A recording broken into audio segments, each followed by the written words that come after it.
Bismillahirrahmanirrahim. Assalamualaikum warahmatullahi wabarakatuh. Pemirsa MTA TV dimanapun Anda berada, puji syukur Alhamdulillah senantiasa kita panjatkan kehadirat Allah Subhanahu wa Ta'ala atas karunia nikmat dan juga rahmatnya. Di kesempatan pagi hari ini kita bisa berjumpa kembali dalam acara Tempo Dulu. Pemirsa dimanapun Anda berada, bagaimana kabar Anda hari ini? Semoga para pemirsa senantiasa diberikan kesehatan dan diberikan kelancaran ya dalam menjalankan berbagai aktivitasnya. Termasuk dalam kegiatan pagi hari ini kita awali untuk kita menambah keilmuan kita, salah satunya dalam segmen acara Tempo Dulu.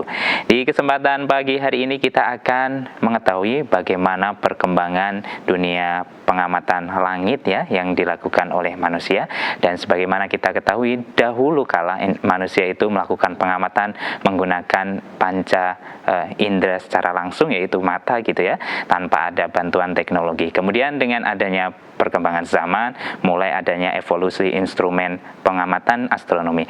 Lantas apa saja bentuk evolusinya?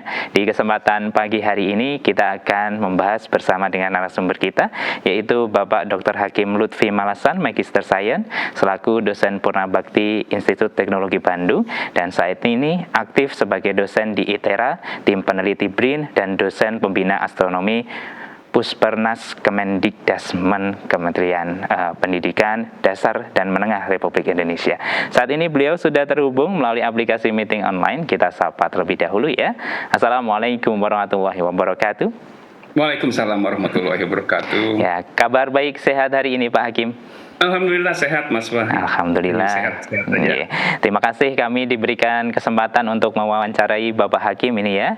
Tentu di sela-sela kesibukannya Bapak Hakim berkenan ini melalui aplikasi meeting Zoom ya, kita untuk melakukan wawancara. Di pagi hari ini para pemirsa pun juga bisa berinteraksi, bertanya pula ke Bapak Hakim ya. Bisa melalui line telepon kami di nomor 0271 6793000 atau bisa melalui pesan WhatsApp dan SMS di nomor 0811 255 3000. Baik Pak Hakim, sebagaimana kita ketahui bersama bahwasanya dunia antariksa, dunia langit itu penuh dengan informasi seperti itu ya Pak Hakim. Lantas untuk melakukan pengamatan tentu manusia dahulu kala menggunakan indera yang diberikan oleh Allah Subhanahu wa Ta'ala, menggunakan mata gitu. Lantas untuk perkembangannya sekarang banyak teknologi-teknologi yang digunakan untuk mempermudah dan meningkatkan kemampuan untuk mencari informasi secara detail gitu. Boleh diceritakan terlebih dahulu Pak Hakim, sebenarnya proses pengamatan benda langit itu oleh manusia sudah dilakukan sejak kapan ini Pak Hakim?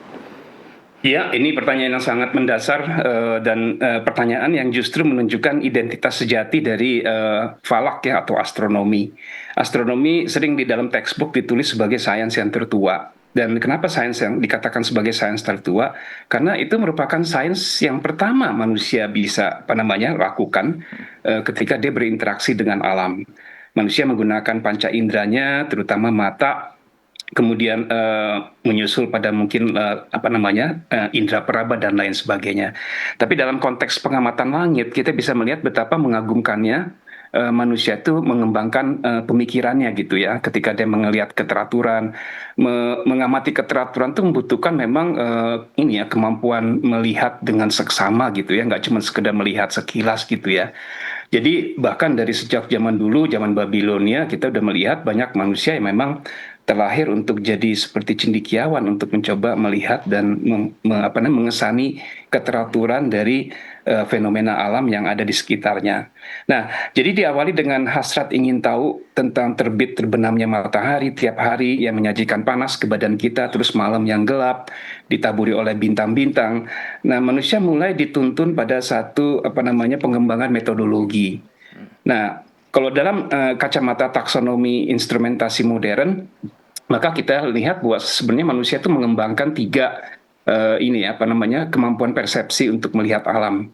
Yakni yang pertama adalah mata untuk mengumpulkan cahaya, kemudian otak atau retina di belakang itu untuk mencoba menganalisis cahaya, dan yang ketiga tentu aja sel-sel yang ada dalam otak untuk mencoba memproses itu menjadi satu tafsiran gitu ya. Jadi, mengumpulkan cahaya, menganalisisnya dan menafsirkannya itu adalah bakat manusia dari sejak pertama dia melihat sekitarnya gitu ya. Dan pendekatan manusia tentu aja ketika itu adalah mencoba mengklasifikasi apa yang dia lihat dalam kacamata dunia modern. Nah, ketika itulah dia melihat, ketika dia mengembangkan kemampuan mengklasifikasi dan mencoba melihat secara lebih detail, kebutuhan akan prarana tuh muncul di situ, Mas. Jadi kalau pertama manusia cuma sekedar melihat, kemudian mencoba menciptakan satu keteraturan dari apa yang dilihat, dan ini dalam sejarah umat manusia itu ditandai dengan lahirnya sistem penanggalan. Jadi sistem penanggalan itu sebenarnya bisa dikatakan sains yang tertua ya dalam apa namanya di dunia ini ya, oleh yang dikembangkan oleh umat manusia ya. Jadi the oldest of the mankind gitu ya sering kita katakan ya. Kenapa?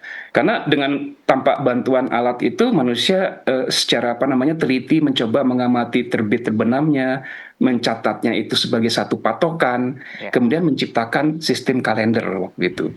Maka kita mungkin melihat dalam sejarahnya ya ada kalender yang diciptakan di India, di Mesir dan lain sebagainya. Itulah sains pertama manusia itu berinteraksi dengan langit. Jadi Mas Wahyu kalau mau saya ingatkan pada umat manusia, tanpa ada falak, tanpa ada astronomi, kita nggak pernah mengenal definisi waktu. Kita nggak mungkin mulai ini jam 9 karena kita nggak punya patokan jam 9 tuh kapan gitu ya. Nah, kemampuan ini dipertajam dengan mencoba manusia sejalan dengan perkembangan zaman itu menciptakan beberapa instrumen untuk membantu dia. Karena dia melihat bahwa pupil mata kita itu kan cuma 8 milimeter. Jadi dari sisi pengumpul cahaya aja dia sangat kecil. Tapi Allah memberikan kita mata yang versatile ya, yang serbaguna. Jadi segala macam bisa dilihat ya, dikembangkan oleh mata kita. Nah, pada saat itulah kemudian kita memasuki abad-abad di mana manusia itu dengan beberapa penemuan lainnya seperti penemuan penggunaan logam, penggunaan alat-alat yang lebih civilized ya daripada cuma sekedar batu, itu mencoba menciptakan alat bantu untuk melihat gitu ya. Dia mulai bereksperimen dengan bagaimana mendekatkan objek yang dia lihat secara lebih detail. Itu mencatat perkembangan kebudayaan manusia itu sampai kurang lebih zaman Yunani ya ketika itu. Tapi kita melihat banyak miskonsepsi dan itu justru bagian dari bagaimana sains itu berkembang ya. Karena apa? Ada yang menarik Mas. Kalau kita melihat, kita cuma menafsirkan tuh dari apa yang kita lihat, nggak pernah kita raba kan objeknya ya. Iya betul. Ini membuat falak itu sangat menarik dan curiosity manusia itu tinggi. Nah, ketika itulah dia mesti mencoba mengembangkan alat bantu dan mencoba menggunakannya dan butuh waktu panjang sejalan dengan perkembangan jalan gitu. Baik, pada zaman dahulu kan di peradaban Mesir, Babilonia itu menggunakan berbagai instrumen yang mungkin sampai sekarang itu masih bisa kita temui. Salah satunya jam matahari seperti itu, Pak Hakim. Itu sebenarnya mekanismenya seperti apa dan bagaimana manusia bisa menciptakan hal yang demikian, Bapak? Betul. Ada di zaman batu dulu orang cuma melihat wujud di sekitar dia, kalau nggak merupakan batu-batuan ya tonggak gitu ya. Nah, kemudian dengan akal yang mereka miliki serba terbatas, mereka melihat bahwa bayangan matahari yang jatuh di atas bidang, di atas genomon itu atau tongkat itu menunjukkan panjang yang berbeda-beda dan teratur. Jadi kelebihan dari orang-orang dulu itu adalah mencoba mengamati keteraturan yang muncul, dan kalau kita mencoba mempraktekkan itu ya Mas, butuh waktu berbulan-bulan untuk bisa mengesani itu. Nah, kita hidup di zaman serba semuanya sudah available. Ketika kita ngamat, kita bisa mencatat. Bayangkan orang dulu mencatat di mana?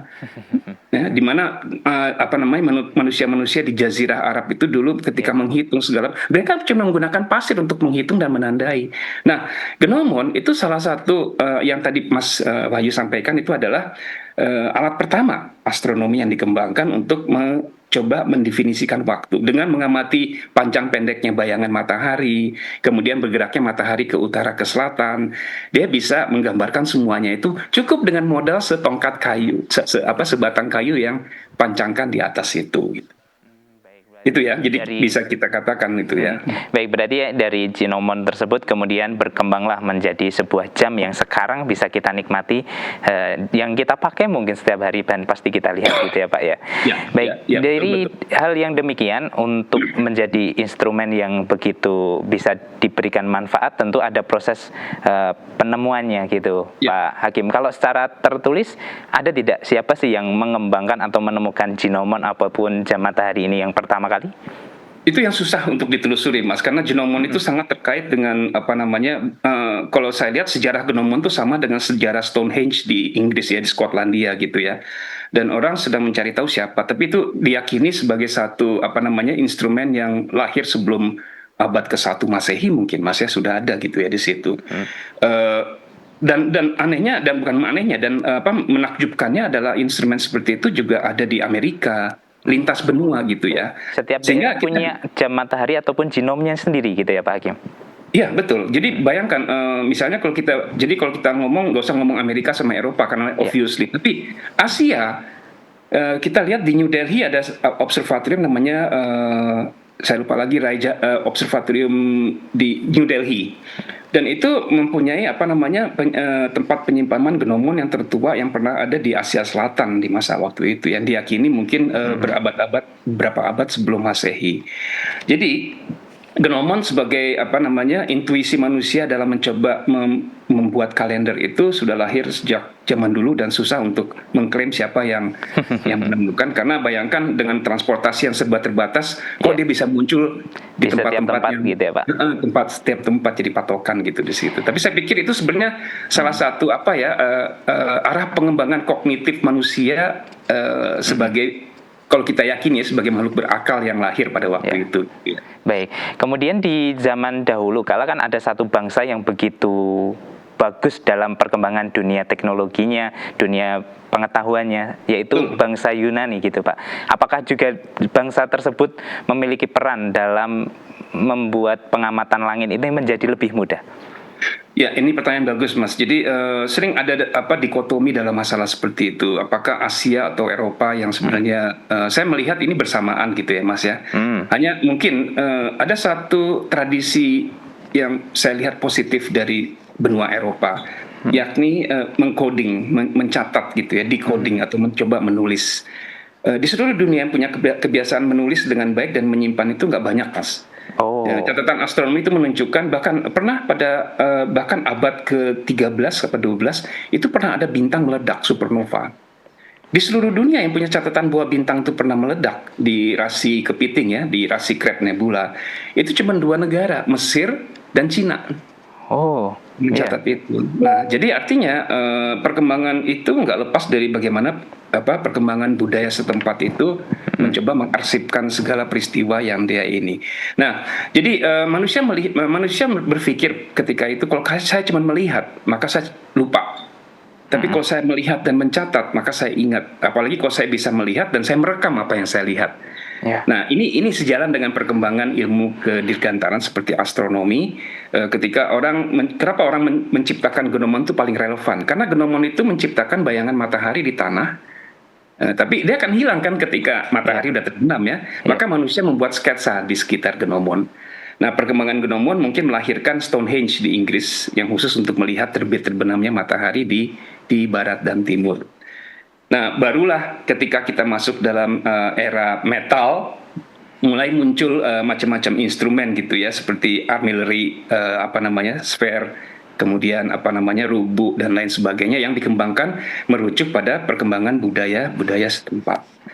Baik. Tadi ada satu instrumen yang masih asing bagi saya gitu Pak, artillery sphere gitu ya. Ini sebenarnya instrumen. Iya. Nah, ini menarik, Mas. Jadi setelah genomon itu digunakan selama berabad-abad, beberapa filsuf atau cendekiawan yang rajin atau yang mengamati dengan seksama, mereka bisa mendeteksi atau mencoba menggambarkan lingkaran-lingkaran yang menjadi tempat pergerakannya matahari yang diamati.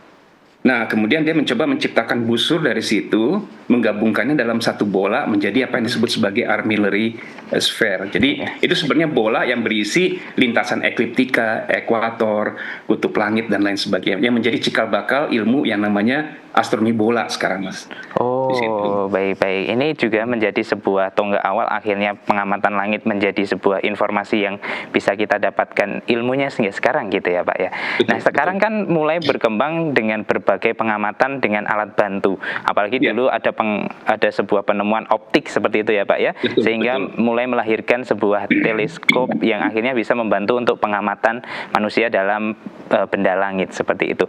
Kalau boleh diceritakan kepada para pemirsa, perkembangan teleskop ini sendiri sudah dimulai sejak kapan ini, Pak? Betul. Tanpa mengesampingkan peran penting dari instrumen lain yang dikembangkan oleh cendekiawan Muslim. Ya. Nah, kita mesti berterima kasih pada banyak cendekiawan Muslim yang memang bereksperimen banyak pertama kali dengan optik ya. Jauh sebelum zamannya Lippershey maupun Galileo. Yang di awal-awal kejayaan, dan mereka mengembangkan banyak itu di daerah Persia dan saya pernah ke Persia, Mas, ke Iran dan dibawa ke Esfahan, dan mereka memperlihatkan observatorium tertua yang ada di situ, ke Kazakhstan juga. Ternyata memang di situ dulunya di masa kekhalifahan itu tempat pengembangan falak ya, ketika itu, yang lebih merujuk pada perkembangan alat-alatnya. Salah satu alasannya yang saya dengar adalah karena suplai metal seperti aluminium, bronze atau kuningan yang banyak diperlukan untuk menciptakan alat-alat itu ada di situ. Termasuk juga lensa dan teropong waktu itu ya. Jadi ini menjawab ke pertanyaan tadi, Mas ya. Jangan lupakan bahwa kalau Mas lihat bentuk Rubu Al-Mujayyab itu benar-benar sangat detail ya. Bentuk metalnya terbentuk dengan sangat baik. Itu nggak lepas dari ilmu bagaimana metalurgi mereka kembangkan ya untuk memilih logam yang khusus. Karena itu kan alat untuk mengukur posisi ya, seperti sextant, tapi berat kalau misalnya pakai besi. Makanya mereka menciptakan kuningan dan lain sebagainya sehingga ulama di Jazirah naik onta bisa melihat posisi matahari dan menentukan waktu sholat. Nah, ini yang saya pengen tekankan benar. Kenapa Islam itu sejalan dengan perkembangan astronomi, sangat sejalan dengan perkembangan astronomi, karena memang kita dalam ibadah membutuhkan langit, membutuhkan fenomena, membutuhkan kecendekiawan kita untuk menentukan posisi dan mengambil keputusan, decision making. Nah, manakala kita tiba pada decision making, kita perlu alat bantu untuk meningkatkan kepresisian kita dalam melihat seperti itu. Maka dari itulah beberapa eksperimen itu gencar dilakukan oleh cendekiawan di zaman-zamannya Al-Biruni, Al-Khawarizmi untuk mencoba menjadikan alat bantu yang paling pas untuk manusia. Namun tentu aja kita tahu bahwa kreditnya lebih banyak dalam textbook itu jatuhnya pada ahli optik dari Belanda ya, Hans Lippershey, kemudian 400 tahun yang lalu Galileo. Nah, kenapa itu bisa terjadi, Mas? Karena mereka mereka melakukan pencatatan terhadap apa yang dilakukan. Sedang kebanyakan ulama di Jazirah, di padang pasir, mana bisa ya Mas ya mencatat apa yang dia lihat ya, kecuali dia menyaksikan. Tapi kita punya tradisi dari zaman Rasulullah itu mengukur posisi matahari. Not necessary mencatat, tapi mengukur posisi itu dan menurunkan tradisi itu sebagai ru'yatul hilal atau ru'yatul yang kita lakukan sampai sekarang. Nah, ini beda antara ilmu modern yang lebih mendasarkan pada dokumentasi dan mungkin masih kurang apresiat pada bentuk yang sifatnya tradisi lisan gitu ya dalam menurunkan dari waktu ke waktu. Itu Mas. Jadi kurang lebih itu melahirkan tiga saya akan katakan di awal bahwa kalau kita ngomong tentang instrumentasi astronomi itu merujuk pada 3 klasifikasi. Yang pertama kolektor, yakni teleskop itu sendiri, dan disitulah orang mengembangkan sistem optik ya untuk mengumpulkan cahaya. Cara kerja teleskop itu sebenarnya simple, Mas. Dia seperti mata yang digedein. Pupil mata kita ini cuma 8 mm gitu ya ukurannya, tapi dia digantikan oleh teleskop yang diameternya beberapa sentimeter sehingga cahaya yang dikumpulkan lebih banyak. Dan ilmuwan tahu bahwa dengan mengumpulkan cahaya lebih banyak kita bisa melihat bentuknya secara lebih detail, tapi bukan magic ya, itu ya, bukan sesuatu yang sihir ya. Memang diperiksa karena sifat optik seperti itu. Nah, itu kurang lebih masalah. Dan seterusnya setelah itu kita lebih banyak mengembangkan instrumen yang nantinya banyak berkembang di masa-masa penelitian modern ya Mas ya, seperti analisator. Contoh analisator misalnya filter gitu ya Mas ya, untuk menapis cahaya pada daerah panjang gelombang tertentu. Dan tentu aja salah satu, kalau 400 tahun yang lalu Galileo mengamat bulan, dan ketika dia excited melihat bulan, dia pengen menyiarkan ini ke seluruh umat. Nah, ini yang sangat berbeda. Sangat berbeda approach-nya dengan kebanyakan kita itu ketika katakan menentukan 1 Syawal dan 1 Hijjah. Secara tradisional kita sangat menyandarkan pada ahli ruyat. Itu kan Mas. Dan apa yang kata ahli ruyat, saksinya kita percaya. Sementara di Barat paham seperti itu nggak berlaku, Mas. Sesuatu yang mesti bisa ditunjukkan itu adalah sesuatu yang bisa dipercaya. Mereka sering dikatakan sebagai pemegang teguh filosofi positivism. Artinya apa yang kamu lihat mesti kamu buktikan bisa dilihat yang lain juga. Iya. Sementara kita sangat bersandar pada pemimpin, gitu ya. Pemimpin mengatakan lihat, kita percaya. Allah Akbar, kita mulai gitu ya. Ada yang salah nggak di situ? Nggak ada yang salah, Mas. Approach-nya berbeda karena kita tahu bahwa Islam dulu disiarkan dengan mendasarkan kita pada satu trust pada kiai ya, pada ulama yang memang bisa jadi sandaran kita gitu di situ. Barat lebih egaliter sehingga mereka we need proof, kita mesti buktikan. Itu sebabnya kenapa Galileo mencoba menggambarkan sketsa bulan yang dia lihat untuk menunjukkan ke raja. Ini loh bulan saya lihat dengan teropong seperti gini bentuknya. Dia coba gambarkan seperti itu. Tradisi ini menurun di Eropa sehingga apapun yang mereka amati harus bisa. Tapi mereka merasa bahwa kalau lihat dengan mata gambar sangat tidak, ya itu ya sangat penuh distorsi, sangat banyak gangguan dan itu. Tapi di sisi lain itu mendorong spirit mereka untuk mencoba mengembangkan sains di bidang pendeteksian, detektor. Ya. Nah, detektor itu alat untuk mencoba merekam itu semua. Gitu. Baik, luar biasa ini ilmunya yang diberikan kepada kita. Dan barangkali banyak hal yang baru kita ketahui bersama juga ini ya pemirsa. Ternyata memang perkembangan untuk pengamatan benda langit itu sudah berkembang sejak dahulu kala gitu ya. Bukan hanya di era modern ini, tetapi sudah dimulai dari zaman ketika manusia itu mulai melihat sekitarnya seperti itu ya Pak ya. Baik Pak Hakim, sepertinya kita harus rehat terlebih dahulu. Nanti kita lanjutkan di segmen kedua. Dan para pemirsa dimanapun Anda berada, untuk Anda yang ingin bertanya kami persilahkan melalui pesan WhatsApp dan SMS di nomor 0811 255 3000 atau nanti bisa juga bertanya secara langsung di line telepon 0271 679 3000. Pastikan Anda tetap bersama kami dalam acara Tempo Dulu. Baik, saudaraku pemirsa MTA TV dimanapun Anda berada, terima kasih Anda masih bersama kami dalam acara Tempo Dulu. Baik, pemirsa dimanapun Anda berada, kita lanjutkan perbincangan kita di pagi hari ini bersama dengan Bapak Dr. Hakim Lutfi Malasan, Magister Sains, selaku dosen Purnabakti Institut Teknologi Bandung, dan saat ini masih aktif di berbagai kegiatan ya, di dosen di ITERA, kemudian di tim peneliti BRIN, dan dosen pembina astronomi di Kementerian Pendidikan Dasar dan Menengah. Baik, kita sapa lagi Pak Hakim, masih terhubung dengan kami? Ya, insya Allah masih tergabung. Alhamdulillah. Ya. Baik, Pak Hakim, kita lanjutkan perbincangannya ya. Terkadang kita sudah dapatkan informasi dari Pak Hakim bahwasanya perkembangan pengamatan langit itu tidak hanya menggunakan indera ini secara langsung, tetapi dengan bantuan alat-alatnya. Dan sebagaimana kita ketahui bersama, salah satu penemuan besar menjadi revolusi, yaitu adanya sebuah teleskop di abad 17 seperti itu. Nah, bisa diberikan informasi detailnya kepada para pemirsa itu penggunaan dan revolusi yang terjadi pada saat itu seperti apa, Pak Hakim? Baik, terima kasih Pak Mas Wahid. Sebelum menjawab pertanyaan seperti itu, bagi pemirsa yang memang tertarik dengan sejarah, terutama peran penting dari cendekiawan Islam gitu ya dalam pengembangan falak, yang dengan sendirinya juga sangat relevan dengan keinstrumentasian yang memang sedang kita bicarakan. Beberapa saat yang lalu kolega saya Pak Iqbal itu menulis buku tentang ini Semesta. Dan saya anjurkan mungkin para pemirsa bisa membeli buku ini untuk dibaca karena isinya sangat baik ya. Ditulis oleh sebenarnya muridnya Pak Iqbal sendiri, mahasiswi astronomi, di sini namanya Mbak Khazanah. Namun ini buku yang sangat saya nikmati karena ditulis dengan bahasa yang enak dibaca dan membuka pikiran kita ya tentang bagaimana jalan pikiran dari cendekiawan di masa-masa kekhalifahan dulu itu sangat menentukan arah dari perkembangan sains modern langsung secara tidak langsung gitu ya, yang saat ini digunakan. Nah, menjawab pertanyaan Mas Wahid, izinkan saya coba share screen dari apa yang sudah kita bicarakan. Di sini saya ingin menunjukkan summary aja dari apa yang sudah kita bicarakan di sini.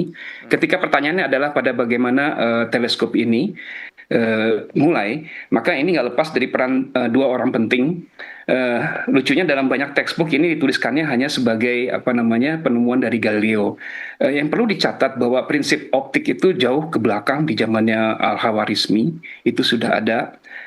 Tapi yang memang artinya banyak digunakan untuk kebanyakan umat bisa gunakan itu berkat penemuan dari Hans Lippershey ya. Lippershey ini seorang ahli optik Belanda yang mencoba bereksperimen dengan menyusun dua buah lensa dan bisa melihat bahwa menyusun dua buah lensa itu bisa mengumpulkan energi. Dan ketika itulah ya Lippershey ini lebih banyak, sebenarnya Lippershey ya, bukan Lippershey, dia lebih temuannya banyak digunakan untuk misalnya suryakanta gitu ya, untuk membakar sesuatu di bawah. Adalah Galileo lah yang benar-benar membawa teleskop ini pada khazanah falak ya, astronomi. Manakala Galileo ketika itu seorang pegawai kerajaan itu diberi kesempatan oleh rajanya untuk mencoba di Italia ya waktu itu ya, untuk mencoba bereksperimen dengan optik dengan tujuan untuk mencoba mengembangkan kemampuan teleskop itu untuk melihat musuh gitu ya, militer. Namun Galileo tentu aja waktu itu nggak ingin menggunakan teleskop hanya untuk melihat militer yang mendekati, tentara yang mendekati, tapi dia juga mencoba bereksperimen dengan melihat ke langit. Dan dia sangat excited ketika itu karena justru dia melihat ke langit secara sistematik sesuai dengan naluri keilmuannya karena dia adalah ilmuwan, dan dia sangat excited melihat ada permukaan bulan yang ada kawahnya, kemudian Jupiter yang ada satelit-satelit di sekitarnya, terus Venus dari pengamatan dan keteraturannya menunjukkan dari hari ke hari Venus itu punya fase-fase yang berbeda. Jadi Galileo ketika itu punya insting, saya harus bisa menunjukkan apa yang saya lihat ini ke orang banyak. Maka apa yang dia lakukan adalah menyusun sketsa. Nah, sketsa inilah yang kemudian menjadi inspirasi bagi manusia ke depan. Kita nggak bisa cuma berdasarkan apa yang kita lihat kita catat. Kita mesti mengembangkan alat perekam untuk seperti itu. Nah, dua teleskop yang tadi dikembangkan oleh Galileo itu adalah teleskop yang simple, kombinasi dari dua buah lensa, yang satu disebut lensa objektif, satu lensa okuler yang disusun sedemikian rupa, sehingga ketika kita melihat dari lensa okuler, kita akan melihat objek itu pertama, lebih dekat ke kita, yang kedua lebih besar.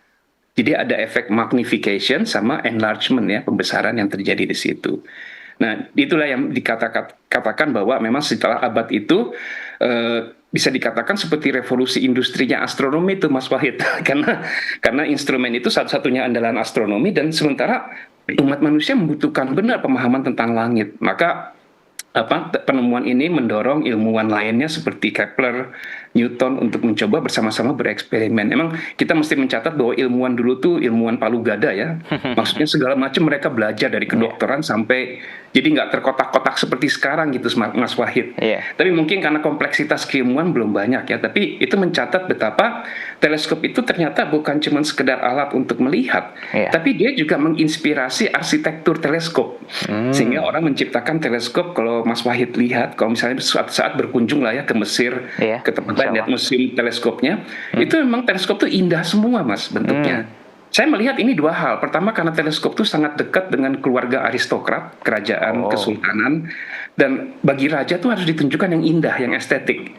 Sehingga teleskop itu it's not just a matter of combining dua lensa, tapi juga membangun bodinya, badannya yang estetikanya tinggi gitu di situ. Dan tentu aja akhirnya banyak eksperimen yang sifatnya sudah mulai multidisiplin, arsitektur teleskop, ahli optik, dan astronom yang memang memanfaatkan teleskop itu untuk risetnya, untuk studinya. Baik. Kemudian dengan adanya pengembangan teknologi instrumen ini kan salah satu yang kita kenal juga, Isaac Newton mengembangkan sebuah teleskop reflektor kalau tidak salah ya Pak ya. Ini secara prinsip perbedaan dengan teleskop yang dikembangkan oleh Galileo seperti apa ini ya? Nah, ini menarik Mas, karena ini justru menjadi landasan dari teleskop modern yang kita kembangkan. Mari kita lihat slide yang berikutnya ya, Mas Wahid dan para pemirsa sekalian. Ada dua jenis teleskop utama yang dari sejak abad ke-18 sampai sekarang nggak pernah berubah. Kita mengenal dua buah jenis teleskop. Pertama adalah apa yang disebut refraktor atau teleskop pembias ya bahasa Indonesianya. Karena kebetulan saya ada di sidang komisi istilah bahasa Mas Wahid. Kita ingin mempopulerkan istilah teleskop pembias. Daripada karena refraktor itu bahasa Inggris. Dan kasihan Mas untuk orang yang cadel misalnya ya. Dua-duanya jadi reflektor gitu ya. Sehingga yang satu teleskop pembias adalah refraktor yang menggunakan lensa, satu lagi teleskop pemantul adalah reflektor. Itu adalah teleskop. Nah, dua-duanya memanfaatkan kemampuan dari unsur yang namanya kaca silikat gitu ya. Jadi baik lensa maupun cermin itu semuanya dibuat dengan bahan silikat yang punya kemampuan meneruskan cahaya dan memantulkan cahaya. Refraktor simple, bisa dipasang dengan gampang. Saya ajak contohnya misalnya ini sebuah refraktor ditaruh di depan ini lensanya, kemudian kita bisa melihat dari belakang begini ya, refraktor seperti ini, bentuknya seperti ini, simple. Tapi panjang fokus dari teleskop ini sepanjang badannya gitu ya. Nah, sedang reflektor karena dia menggunakan prinsip pantulan, maka cahaya yang datang itu dipantulkan seperti bisa dilihat di sini. Nah, dipantulkan oleh sebuah cermin yang mempunyai jarak fokus juga ke satu titik api di sini. Kalau kita meletakkan cermin ini di sini, saya tunjukkan lagi ya dengan ini ya, pointer gitu ya supaya bisa kelihatan. Nah ini, maka kita lihat kalau misalnya dalam lensa itu cuma satu titik api di sini, di belakangnya, jadi kalau cahaya masuk dari sini, titik apinya di belakang sini. Kalau lensa, kalau pakai cermin, dia punya titik api di sini yang panjang ke depan sini, kemudian dipantulkan lagi, bisa dipantulkan lagi ke belakang, sehingga hasilnya sebuah reflektor itu bisa punya panjang fokus yang sangat panjang, tapi badan teleskopnya pendek. Karena dia bisa kombinasi dari dua buah cermin ini dan taruh lagi cermin di sini sehingga cerminnya bisa panjang. Sedang refraktor ya panjang fokusnya adalah sepanjang badannya itu. Sehingga kalau fokusnya panjang, badannya jadi besar. Nah, itu sebabnya kenapa teleskop-teleskop di Observatorium Bosca itu teleskop yang besar-besar karena memang fokusnya panjang. Jarak antara dari si lensa ini sampai ke belakang. Nah, teleskop-teleskop yang refraktor untuk teleskop kecil sangat mudah untuk dibuat dan memang cocok untuk digunakan baik untuk keperluan pengamatan terestrial. Jadi kalau Mas Wahid ingin mengamati burung gitu ya dari jauh, pakai teleskop seperti ini simple ya. Kalau misalnya orang militer kalau mau mengetahui musuh dia bisa pakai teropong seperti ini. Bahkan seorang penembak jitu juga pakai ini ya, periskop seperti ini. Dalam astronomi itu cocok untuk planet atau bintang yang terang gitu ya. Termasuk dia pengamatan hilal. Pengamatan hilal kebanyakan menggunakan refraktor karena sifatnya yang teleskopnya enteng dan bisa dibawa kemana-mana gitu ya untuk pengamatan. Nah, sedang reflektor biasanya didesain untuk teleskop yang digunakan untuk mengamati objek yang redup karena bisa dibikin gede sekali diameternya. Ada yang 3 meter, ada yang 4 meter gitu ya, ininya diameter dari lensa. Maka dia biasanya digunakan untuk observatorium yang profesional dengan posisi yang fix gitu ya, statik di satu tempat gitu ya di situ. Nah, yang manapun sama-sama memang berfungsi mengumpulkan, menganalisis dan merekam objek langit yang ingin kita lihat. Baik, ini menariknya semakin kesini kan ya Pak Hakim, bukannya kita semakin mendapatkan informasi yang semakin bertambah, tetapi ada sebuah ruang yang ternyata belum kita ekspos semakin besar gitu. Maka dengan instrumen apa sekarang para antariksawan itu untuk mengamati jangkauan benda-benda langit yang semakin jauh seperti itu? Iya, oke. Ini menarik sekali ya. Jadi ini semuanya kembali pada sifatnya dari bumi, Mas Wahid. Kita sangat bersyukur kita punya bumi yang punya atmosfer. Dan kita tahu atmosfer itu mensuplai kita oksigen. Tapi di sisi lain atmosfer itu sebenarnya menapis atau memfilter banyak sekali gelombang elektromagnetik atau sumber informasi astronomi sehingga nggak sampai ke permukaan kita. Setiap objek astronomi itu memancarkan radiasi yang disebut gelombang elektromagnetik dari mulai sinar X sampai ke panjang gelombang radio. Ini yang disebut spektrum cahaya. Atmosfer bumi hanya melewatkan 2 jendela di situ, jendela optik kasat mata dan satu lagi radio. Jadi sinar X ditapis oleh atmosfer kita, ultraviolet ditapis, inframerah juga banyak ditapis. Tapi kita mesti bersyukur Mas, karena bayangkan kalau sinar X jatuh ke bumi, kalau dia kena kita bisa menyebabkan kanker tulang. Ultraviolet bisa menyebabkan kanker kulit. Jadi atmosfer kita tuh pelindung kita, umat manusia. Tapi astronom kelihatannya kurang happy karena banyak informasi dari angkasa luar tuh yang tertahan oleh atmosfer kita nggak sampai ke bumi. Nah, walaupun demikian ilmu astronomi atau falak itu tetap berkembang di atas panca indera manusia yang sejati gitu ya. Jadi banyak keilmuan astronomi falak itu yang dikembangkan berdasarkan apa yang kita lihat pada 2 jendela yang kecil seperti itu. Akibatnya Mas Wahid bisa bayangkan astronom tuh bekerja seperti orang buta. Dia yang dikasih satu bentuk panjang, kemudian dia meraba-raba. Kalau Mas Wahid bayangkan orang buta itu akan punya tafsir macam-macam ya. Oh, ini belalai gajah, ini ular sanca, atau ini selang air. Karena penglihatan kita terbatas hanya pada satu aspek tertentu. Padahal untuk melihat objek astronomi yang seutuhnya mesti dilihat dari sinar X sampai ke panjang gelombang radio seutuhnya. Nah, karena itu manusia nggak bisa melakukan penelitian astronomi modern hanya bersandarkan pada teleskop landas bumi. orang mengembangkan teleskop ke ruang angkasa juga seperti itu. Oh, baik. Mulailah sekarang kita kenal dengan adanya teleskop antariksa seperti itu ya, Betul, Pak betul. Hakim ya. Betul, Nah, betul. baik, sedikit saja informasi kepada para pemirsa, prinsip kerja dari teleskop antariksa ini seperti apa sehingga nanti betul. para antariksawan itu bisa mengamati benda langit dan mendapatkan informasinya secara detail.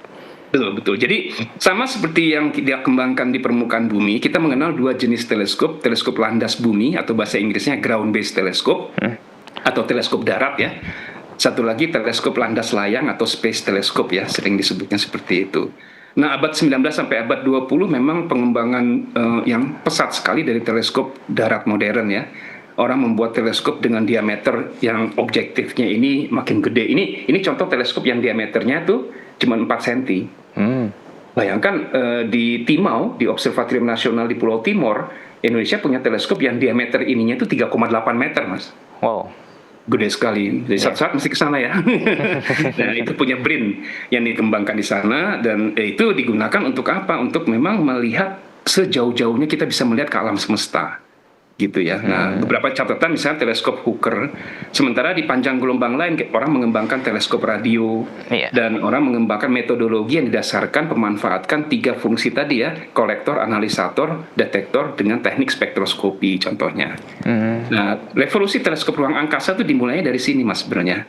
Ketika Amerika meluncurkan Hubble Space Telescope tahun 1990. Jadi menyadari bahwa kita astronom nggak mungkin mengusulkan pada dunia hilangkan atmosfer. Itu bisa dihujat.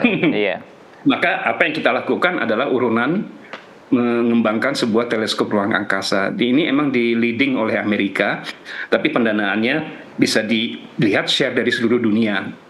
Mereka meluncurkan ini sempat gagal karena ada kerusakan bentuk cerminnya, tapi kemudian diperbaiki dan ini memungkinkan orang bisa melihat spektrum lain dari radiasi elektromagnetik yang nggak pernah bisa dilihat dari permukaan bumi. Nah, ini Hubble Space Telescope ini adalah bisa dikatakan tonggak pertama dan sampai sekarang kurang lebih 1,5 juta observasi ilmiah itu sudah dilakukan ya dari tahun 1990. Nah, Hubble Space Telescope sudah pensiun ya Mas ya, seperti saya, sudah purna tugas gitu. Oke. Baik, sekarang kan di abad 21 ini kita semua dikejutkan dengan sebuah teknologi yang sangat menggembarkan dunia juga. Sekarang masif di berbagai lini kehidupan kita, yaitu AI. Seperti itu. Apakah bagi seorang astronom atau antariksawan seperti itu juga berperan AI dalam penggunaan kegiatan dalam pengamatan langit, Pak Hakim? Ya, betul. Itu pertanyaan bagus, Mas Wahid. Jadi makin besar ukuran teleskop, maka sekali shot dia bisa mengambil banyak sekali objek ya dalam satu gambar. Bahkan mungkin ribuan atau ratusan dalam satu kali exposure itu bisa didapat gambarnya. Maka di masa lalu, di masa saya masih aktif, maka kita mesti lihat satu demi satu. Jadi jadi hasil potret mereka mesti dilihat satu demi satu. Dan ini pekerjaan yang sangat tedious ya, sangat melelahkan. Nah, ketika itulah kita mencoba berpikir untuk mengembangkan intelligent teleskop dalam bentuk yang paling sederhana, yang didasarkan pada machine learning dulu gitu ya. Jadi di-train, kemudian dilatih. Sementara kita tahu teleskop ini ketika dioperasikan di bumi, kalau Mas Wahid tahu, tempat observatorium itu nggak ada yang friendly ya. Kalau nggak di atas gunung. Kebetulan kalau di Indonesia sih ya, di atas gunung sih kayak di Timau itu temperaturnya bisa drop sampai 8 derajat sampai 10 derajat ya. Tapi saya waktu itu pernah lama di Jepang Mas, ketika saya kuliah di situ ke observatorium pada waktu musim dingin itu temperaturnya minus 20 derajat. Wow. Jadi bayangkan astronom itu mesti di bawah langit yang dingin mengamati. Orang berpikir kenapa kita nggak mengembangkan sistem yang intelijen. Nah, jadi sebenarnya salah satu pionir dari pengembangan AI dan machine learning, robotik, ya, kemudian remote itu adalah bidang-bidang astronomi, falak seperti begitu. Nah, misalnya salah satu contoh dari kulminasi teleskop hilal itu benar-benar teleskop robotik yang sekarang ada di ITERA. Jadi teleskop itu merupakan inisiatif dari Kerajaan Arab Saudi melalui Royal Commission of Mecca and Holy Cities. Di mana Raja Abdullah dulu punya mimpi bahwa dia ingin meletakkan teleskop robotik di seluruh dunia, sekeliling dunia gitu ya, mulai dari Maroko, Spanyol, Meksiko, Chili, sampai keliling sampai ke Indonesia. Nah, setiap teleskop ini nanti bersama-sama mengamati bulan, karena kita tahu bulan kan untuk keliling dunia itu nggak pernah terbenam ya, dia selalu muncul.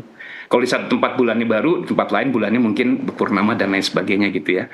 Nah, itu membuat apa namanya teleskop ini agak berhenti, dia akan jadi International Moon Station Program yang mengamati itu. Nah, tentu aja ketika teleskop ini nanti semua bekerja, Mas Wahid bisa bayangkan bukan hanya apa namanya teleskop ini mesti dikontrol dengan intelijen, teleskop ini juga datanya mesti bisa dikelola dengan cukup ini ya, apa smart ya. Ya. Karena datanya banyak dan manusia terbatas untuk mengelola itu. Disitulah di mana AI itu bisa dikembangkan. Baik. Jadi bidang-bidang astronomi itu bidang-bidang yang sangat dekat dengan data masif data, AI, sama Internet of Things.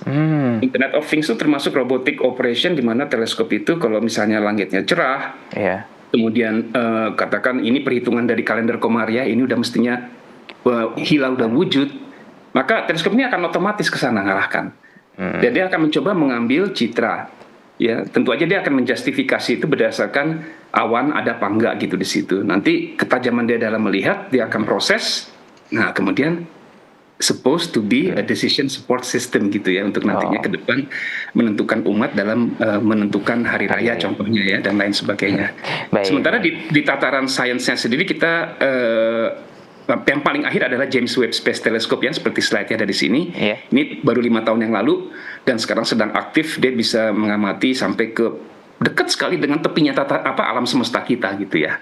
Baik. Alhamdulillah, ternyata berbagai perkembangan teknologi sekarang bisa dimanfaatkan untuk berbagai lini ya, dan bahkan juga bagi seorang pengamat langit gitu juga sebuah bantuan yang sangat bagus seperti itu ya Pak Hakim.